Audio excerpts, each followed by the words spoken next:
Anyone in a relationship for more than a few months has likely experienced the phenomenon. You argue with your partner over something relatively minor. Who does the dishes and when? What time is best to go to sleep? Which partner should pay for groceries?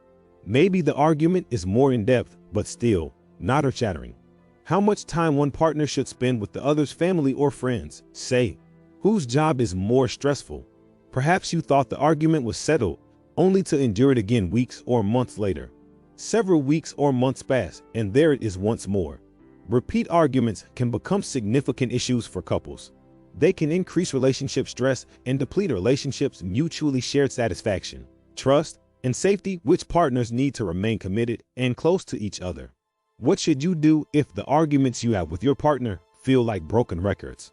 Here are 4 reasons why spats repeat and how to stop the cycle. 1. The issue was never fully resolved. If an argument keeps cropping up, chances are you and your partner either haven't found a solution to the problem at the argument's root, or you've come up with a solution, but one or both of you is struggling to implement the changes that solution requires. You may have to sit down together and map out what a mutually agreeable solution looks like. Or you may both have to exercise patience as each of you learns to fully execute new behaviors. Talk with your partner about their thoughts and feelings related to any previously agreed upon solutions and where they might need support from you to realize them. Support can be as simple as acknowledging and rewarding your partner's efforts to change. Thank you so much for cleaning the kitchen before I got home. It made my day much less stressful. Or I feel so much more connected with you, and you make me laugh so much more when you put away your phone at dinner. Perhaps you're the one who needs more support.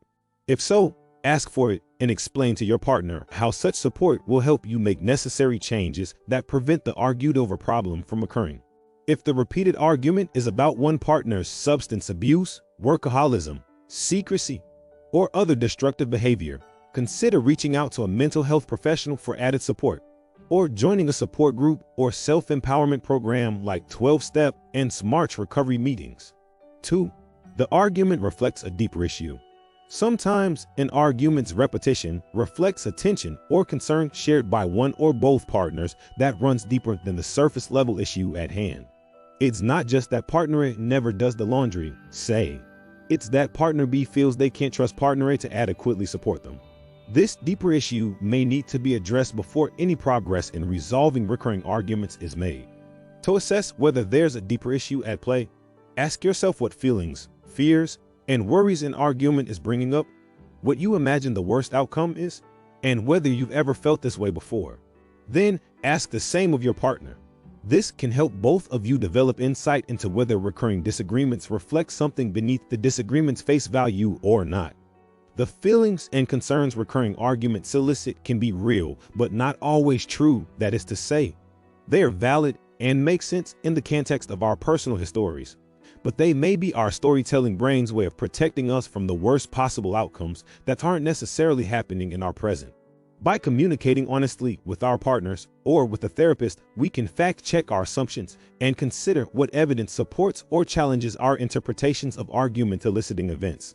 3. Your expectations may need adjusting, especially if you've encountered the same issue again and again across multiple partners throughout your dating history. A repeat argument could indicate that your expectations about everything from how and when to do the dishes to being the center of your partner's world or the person for whom they drop everything may require adjustment. If you're repeatedly disappointed by your partners, try writing down and discussing with people you trust what your expectations are from your mate around recurring issues. Ask these trusted others if they feel your expectations are reasonable. Importantly, speak with your partner about your expectations and whether he feels able to meet them.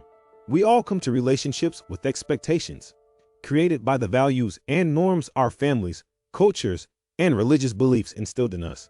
You may decide that you want to keep searching for someone else to meet your current expectations, or you might practice recalibrating them a bit to accommodate the present reality and humanness of your partner. 4. You're drawn to partners who activate your insecurities. It's not unusual for us to be drawn to people whose personalities and attachment styles echo those of our earliest caregiving and love relationships. This can recreate relationship dynamics that feel all too familiar. If we had healthy attachment and relationship dynamics growing up, this doesn't usually cause us immense suffering. But if our earliest love relationships entailed abandonment, disorganization and chaos, unpredictability, suffocation, abuse, or neglect, we may be drawn to partners who display these qualities and behaviors not because we like the way they feel, but because we want to be loved, and we've learned to associate such experiences with love. This can lead us to reenact the same arguments we've had not just with our present partners, but with important people from our past previous partners, parents, or others who raised us. We may replicate the fights we saw our parents having, the fights we had with our parents, or we may fight with our present partners about things we were never able to fight with our caregivers about, but desperately wanted to. Take time to reflect on whether recurring arguments with your present partner have come up in previous relationships. Pay attention to the feelings and unmet needs that arise. Do they seem familiar? Try to think of the first time you felt these feelings and unmet needs. If these recollections date back to your childhood or teenage years, this could be a sign you're reenacting early attachment patterns in your present relationship. Many of us don't know that different relationship dynamics are possible until we experience and adjust to those that diverge from the patterns we gravitate towards due to their familiarity. Especially if we didn't grow up feeling consistently loved, safe, or attended to. Unless we learn new modes of relating and being related to, we can remain trapped in painful cycles that feel interminable. Honest communication, patience with ourselves, and openness to the possibility of change can go a long way toward healing attachment wounds that interfere with our intimacy as adults. So too can working with a therapist to gain insight into our relationship patterns and practice healthier communication and interpersonal skills that bolster secure connection and closeness with others. If repeat arguments keep plaguing your relationship, it may be time to reach out for support.